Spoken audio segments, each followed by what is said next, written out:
Work on the group or practice work for chapter 14. So this first one, really pretty simple, just has us go through and classify manufacturing costs. You'll see here it says that some costs related to the iPad are listed below. Let me see if I can make this just a little bit bigger. Identify each cost as either direct material, direct labor, factory overhead, selling expense, or general administrative expense by selecting the appropriate drop downs. And what they're talking about is when you click in a cell, you'll get a few options that you can charge into this box. So thinking about iPads, I think we all know what they are. What do we think about the display screen for an iPad? Would it be a direct labor? It doesn't sound like that's labor. A direct material or an overhead, admin expense or selling expense. Hopefully you're already thinking that this is an integral part of the product, so I believe it would probably be direct material. What about the assembly line supervisor salary? Well, if you go back and look at the lecture, remember that I told you that the assembly line supervisor is not really working on the product at all. Instead, the supervisor is walking around the plant making sure everybody's doing their job. I can't really trace that supervisor's salary directly into any one iPad. For that matter, the assembly line supervisor is indirect labor. Anything that is indirect, basically anything happening in the factory that's not direct labor or direct material, is factory overhead. What about wages for assembly workers? So this is kind of like John when he was putting the bike together. It's actually turning the wrenches. So we're talking about the people who are putting the iPads together. Where would they fit in? I think we could probably trace them directly into the units. So that would be a direct labor. Salary of the chief executive officer. Well, the first thing I'll tell you is that the CEO probably doesn't even want to be in the factory or anywhere near it. The CEO would definitely be a general and administrative expense. What about the glue to hold iPad cases together?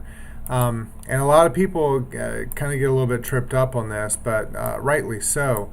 Most people want to say it's a direct material.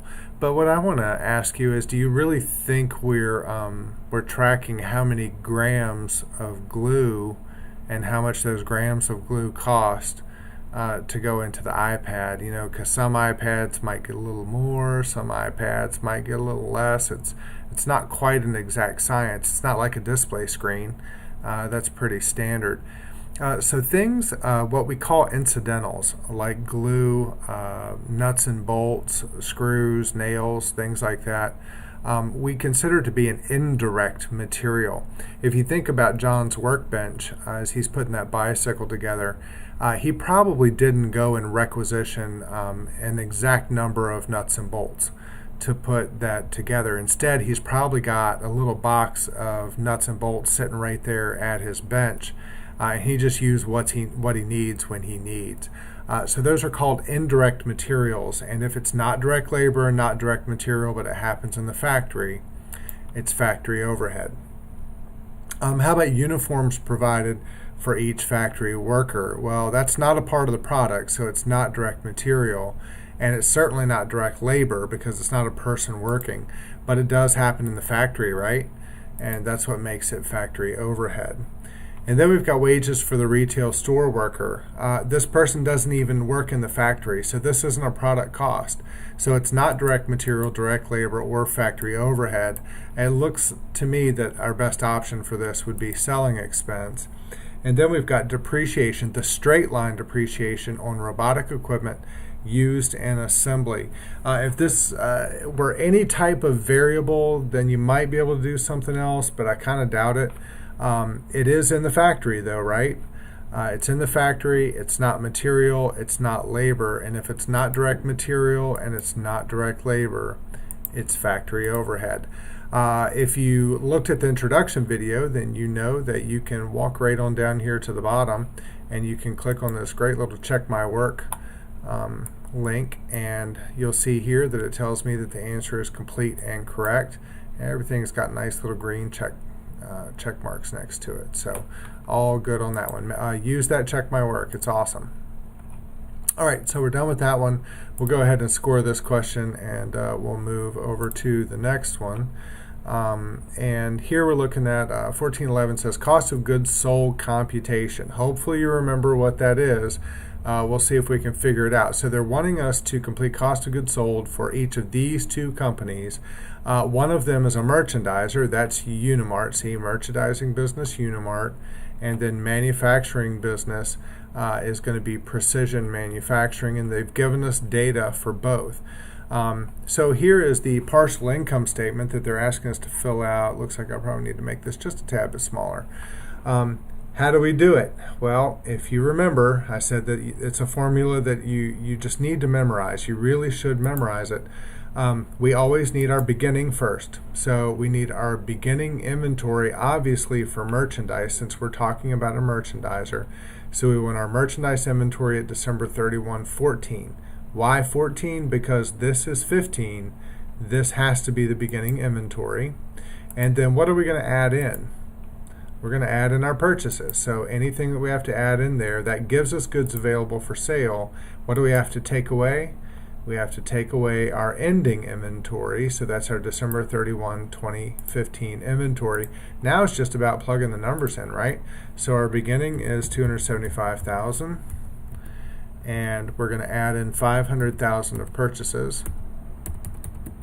And then our ending inventory was $115,000.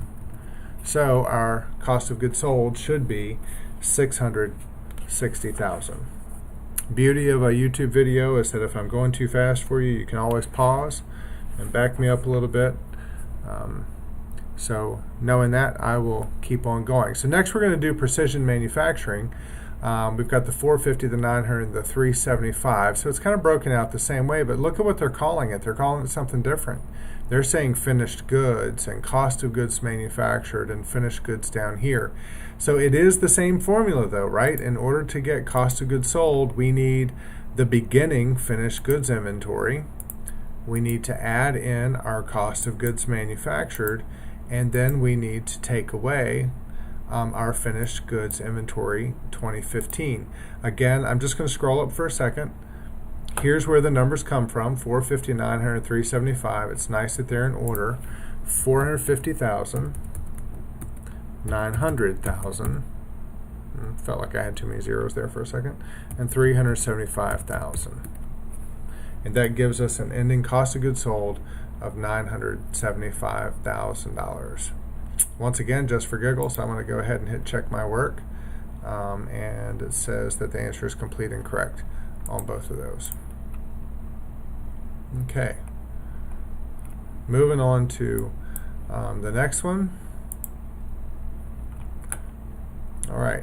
So we've got 3 and 4. This is a cost computation, classification, and analysis. So it says listed here are the total costs associated with 2015 production of 1,000 drum sets manufactured by TrueBeat.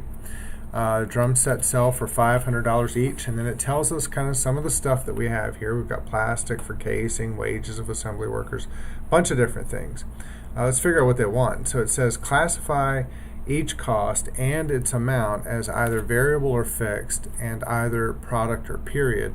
The first cost is completed as an example. So they're saying that plastic for the casing was $17,000. And they're listing it as variable, and they're saying that it was product. Does that sound right to you? Remember that variable is something that's going to change in relation to an activity. So would plastic for casings change in relation to sales? I think it would. The more I sell, the more plastic I need. So that would be a variable. And then it says by function, is it product or period? Well, if you recall from the lecture, anything that happens in the factory is product. Anything that happens outside the factory is period. Where do we install plastic for casing? I think we probably do that in the factory. So that cost is going to be a variable product cost. If you haven't seen this yet in Connect, if you're new to Connect, you can get the required information right here just by clicking this so you can see it quickly. Wages for assembly workers is $82,000 is the number that we're looking for. What we have to do is figure out if it's going to be variable or fixed, product or period. Wages are very different from salaries. Wages are hourly. That's how we should define that. And if it's hourly, it kind of tells me that the more we sell, the more I probably have to have more assembly workers there. So I think that $82,000 is definitely going to be a variable cost. And then we get down to, is it a product or period cost? The question is, does this happen? Does assembly happen in the factory or not? Absolutely happens in the factory. That's going to be $82,000 of product cost. So now we've got property taxes on the factory. Let's just look for the amount real quick. That's $5,000. Property taxes on the factory, is it going to be variable or is it going to be fixed?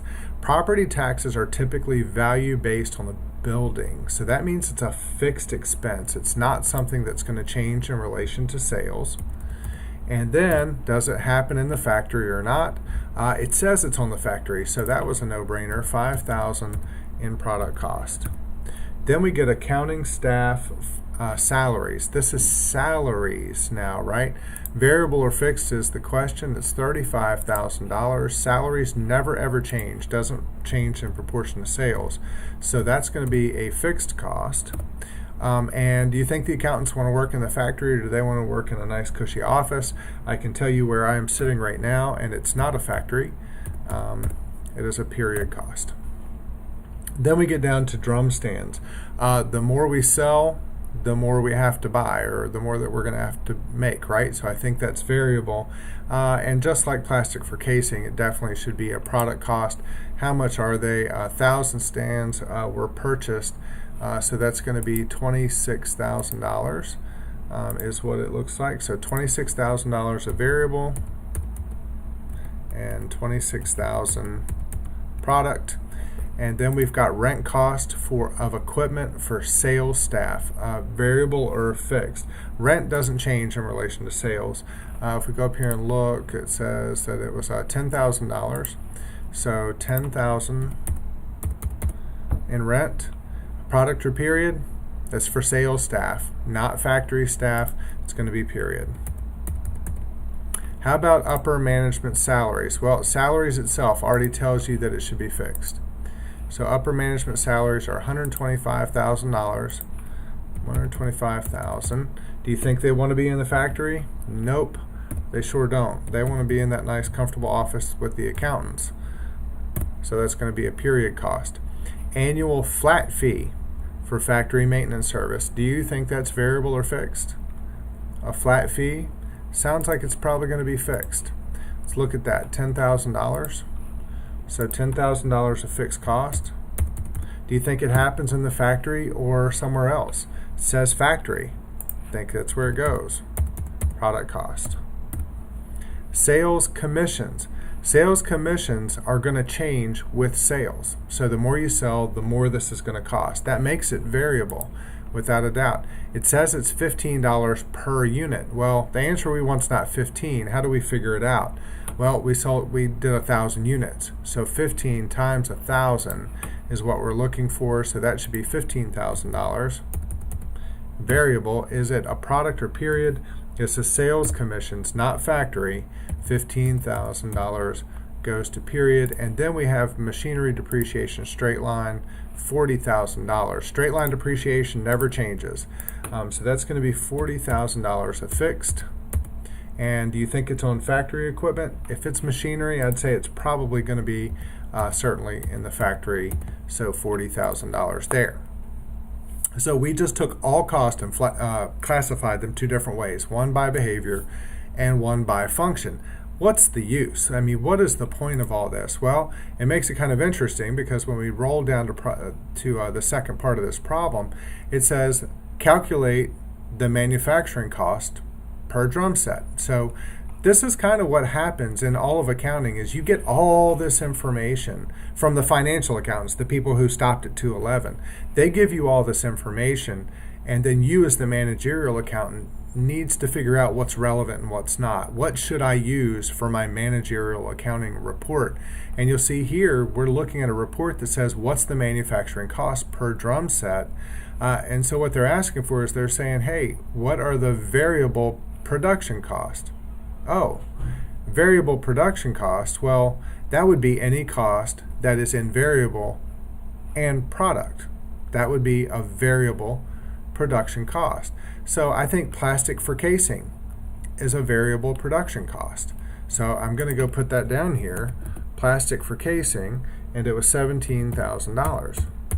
So that's variable production cost is $17,000. That's total, and then it says how much is the unit cost? How much per drum set? Well, how many drum sets did we create? We created 1,000. So if I take 17,000 divided by 1,000, I get $17 per unit. Okay, everybody see how that happens, hopefully. Right, so let's go find out what other variable production costs we have. Looks like wages of assembly workers here. 82,000 is variable and product. So let's pop that in there. Wages of assembly workers, 82,000. How much per unit divided by 1,000? That just means take 3 zeros off. It's going to be 82. So if we go up and we look for the next one, we're looking again for variable product. Here's a variable product cost, drum stands. So we've got drum stands. Oops, I got to spell right. And that was $26,000. 1,000 units, take 3 zeros off, is $26 per unit. So we've got so far plastic for casing, wages of assembly workers, and then we've got drum stands. Let's look for another variable cost. Let's see, the next variable cost we have is the sales commission. It's the only other variable cost we have, but it's not product. It's period, so we don't want to include it. So I think we're done with our total variable production cost. And now it asks us for fixed production cost. Well, okay, I think we can figure that one out too. Fixed product. So I look for the things that are fixed and product combined just here. The first one is property taxes on the factory. We all see that. Not this one, because that's a period. Not this one, it's period. Not this one, it's period. Then we do have the annual flat fee for maintenance, and we have the machinery depreciation straight line. So we're going to do property taxes on the factory, annual flat fee for maintenance, machinery depreciation straight line. So I'm not going to scroll up and down anymore. I'm just going to go ahead and get this in. So we've got property taxes on the factory, and it was $5,000. Divided by 1,000 units gives me $5 each. We had an annual flat fee for maintenance service. That was $10,000. Divided by 1,000 units is $10 a piece. And then machinery depreciation, okay, $40,000. Divided by 1,000 is $40 a piece. Look at what this is giving us. Now, what have we done, really? We've taken all the period costs out, right? We just completely got rid of all period cost and are just looking at the product cost, because the product cost is where our manufacturing cost is, and we need manufacturing cost to help us determine cost of goods sold. So here's another way that we can do it if we're just given a whole bucket full of numbers that we have to kind of disseminate through and deal with. But another thing that this has done for us, because we know that we plan to sell, there's that word planning again, we plan to sell, get that right in a second, 1,000 units, that our product cost each unit is $180. Hopefully we're selling these units for more than $180 a piece, and hopefully you agree that we're doing the same thing. Is that the number that we should use to price our product? No, and the reason is because there's a lot of other things that we have to take into consideration that obviously we're going to be learning in future chapters. Let's go ahead and do a quick check my work on this. Let's just make sure everything looks good. Answer is complete and correct. So it looks like we're good to go there on this one. I don't think I checked the one up top. Let's check that one. And it is also saying that answer is complete and correct. So we're doing good. Remember, on the group work and the homework, you have 3 attempts to correct this stuff. So if you run into problems and you need to go back in and do it again, you certainly can. If you need to walk away from it and you want to come back and revisit this without submitting it, certainly you can hit save and exit and come back to it. It does not burn an attempt. But if you're ready for it to be graded, let's go ahead and hit submit and get that done. It'll say something like this: are you sure you want to submit? And you say yes, and it says, hey, you got 100% on that. And then, if you did have anything wrong, you can say show the correct answer so that you'll know what you need to fix. That concludes our group work or practice work for Chapter 14.